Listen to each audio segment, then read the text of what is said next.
Well, I'm Curvin Paul, aka Triggaman, better known for stuff like Cut It Up Death's first signed artist, I think. I did a song called Work That Coochie, and the dirty version was the flip side. That was back in 1993.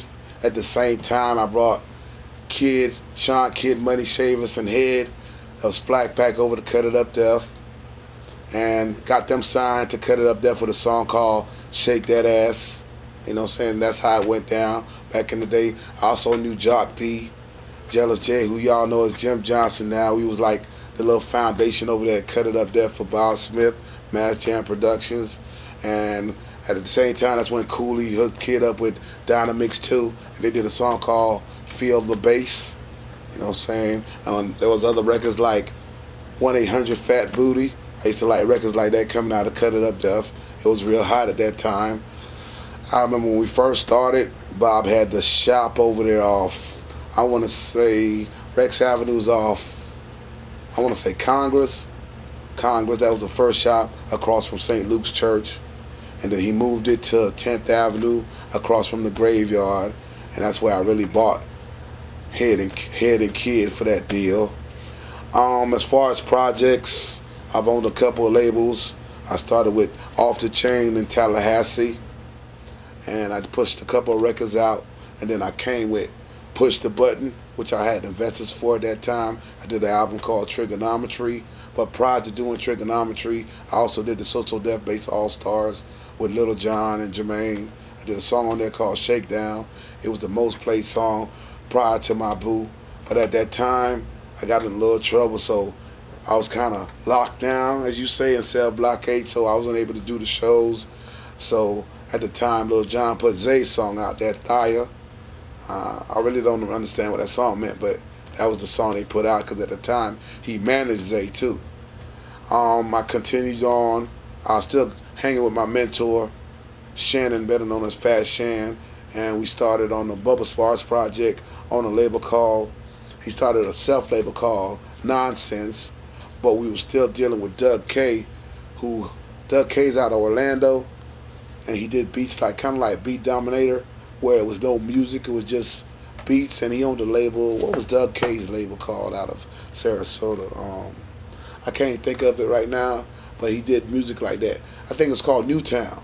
It was called Newtown, and Doug owned that. So I hooked Doug up with Fat Shan, and now when you see stuff like Colt Ford, you know what I'm saying, or you see the Lax, or you see Mud Digger, you know what I'm saying, that's established from Doug K being the main distributor for stuff like that. What I'm doing now, I've been on tour with the Colt Ford tour. It's called the DOI tour. It's called Declaration of Independence. This is his first tour. He's doing big things. On the ticket we have like the Lax. We have Rehab. Everybody loves Rehab. We have Rehab, the Lax, Mud Digger, and we also have a group out of Texas called JB and the Moonshine Band. Now, all these new groups, what kind of sound are you producing them, or you're just on tour with them? I'm on tour with them, basically like learning the ins and outs for this thing I'm about to do for Bass Room 808. So I understand how you setting up a tour and really getting into the ins and outs of it, how the riders go, how we're going to have the tour buses, and how we're going to arrive, how the staff might be on one bus and the groups might be on another bus. But keep it, so I'm understanding, basically I'm learning the process, and I'm learning I don't have to have a club every night. I can go to an area where they have a field with a stage, or I can create a stage by having 2 trucks lift meet at the end and making it into a stage and having it covered. You know what I'm saying? So I'm learning the ins and outs of it. Basically, like I said, Colt has like 20 tour dates, and then he goes back to his regular thing, but by that time, Bass Room 808 should be hitting the stores. A little bit more about Bass Room 808. When I was thinking about doing this project, I thought about the real Bass All-Stars. I kept on getting tired every time I picked up a CD, and it wasn't the real deal. It's like I don't have no beef, but when I hear the name Raheem, I want to see a Prince Raheem. Even though I stay in Atlanta, and I know Raheem the Dream, it's just how it is. It's straight like that, and I'm not going to take it back. It's like, Shadi, I got love for Shadi, but I got more love for Kilo. Cause I grew up, I was hearing Kilo when I was playing football on my way to Pahokee to play Belgrade, and I heard that song, This Is What I Hear, the boom, that boom, and I loved that. Like this little kid, he's young. Kilo's like 14 or 15 with records out. So when it comes to saying who's the mayor of Atlanta when it comes to the bass thing, I give it to Kilo. That's why I have a song on there with Kenzie Rock, Kilo, and Sammy Sam.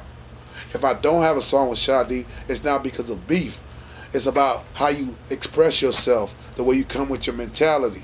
If I feel you, it's good. I'll hang with you. We could shake hands all day. But if you come with the wrong business perspective towards me, I'll walk away. It ain't no beef. It's just the way I do things.